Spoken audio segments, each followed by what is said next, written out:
Welcome to easy education. आज हम लोग डिस्कवरी ऑफ एटम समझेंगे कि किस प्रकार अलग अलग साइंटिस्ट ने अपना मॉडल सामने रखा है। सबसे पहले डाल्टन एटॉमिक मॉडल समझते हैं।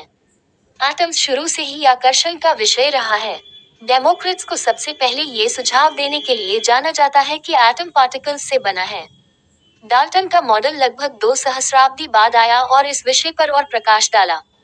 हालांकि मीथेन और एथिलीन से प्राप्त विचारों ने उस समय डाल्टन के एटॉमिक मॉडल को परिभाषित करने में मदद की होगी। एटम को एक ऐसा पदार्थ माना जाता है जो बहुत छोटे, अविभाज्य कणों से बना होता है। किसी एलिमेंट के सभी एटम एक समान होते हैं, इसलिए उनके आकार, आकृति, साइज और केमिकल प्रॉपर्टीज समान होते हैं। अलग अलग एलिमेंट्स के गुण अलग अलग होते हैं, जैसे कि मास, आकार, आकृति और अन्य केमिकल प्रॉपर्टीज।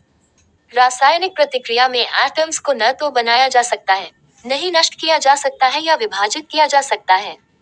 विभिन्न तत्वों के एटम एक सरल लेकिन निश्चित अनुपात में होल नंबर में संयोजित होकर कॉम्पाउंड बनाते हैं। विभिन्न प्रकार के एटम एक साथ मिलकर कॉम्पाउंड बनाते हैं।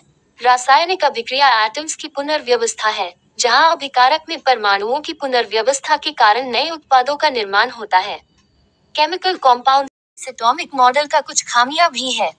डाल्टन के हिसाब से एटम को फर्दर ब्रेकडाउन नहीं किया जा सकता, लेकिन एटम को सब डिवाइड किया जा सकता है प्रोटॉन, न्यूट्रॉन और इलेक्ट्रॉन में। हॉवेवर एटम सबसे छोटा पार्टिकल होता है केमिकल रिएक्शन में पार्टिसिपेट करने के लिए। डाल्टन के हिसाब से सम एलिमेंट्स का एटम सिमिलर होता है साइज, शॉप और मास में। हालांकि कुछ एलिमेंट्स अपने मास और डेंसिटी में अलग होते हैं। इन एटम्स को आइसोटोप्स कहा जाता है, जैसे कि क्लोरीन 37 और 35। डाल्टन के हिसाब से एटम जो डिफरेंट एलिमेंट का होता है वह सभी चीजों में अलग होता है। हालांकि यह गलत प्रूफ हुआ, जैसे अंग और कैल्शियम दोनों का एटॉमिक मास 40 समूह है, इन्हें आइसोबस कहा जाता है। डाल्टन के मुताबिक atom simple whole number ratio में कंबाइन होते हैं, लेकिन यह ऑर्गेनिक कंपाउंड जैसे शुगर में नहीं देखा गया।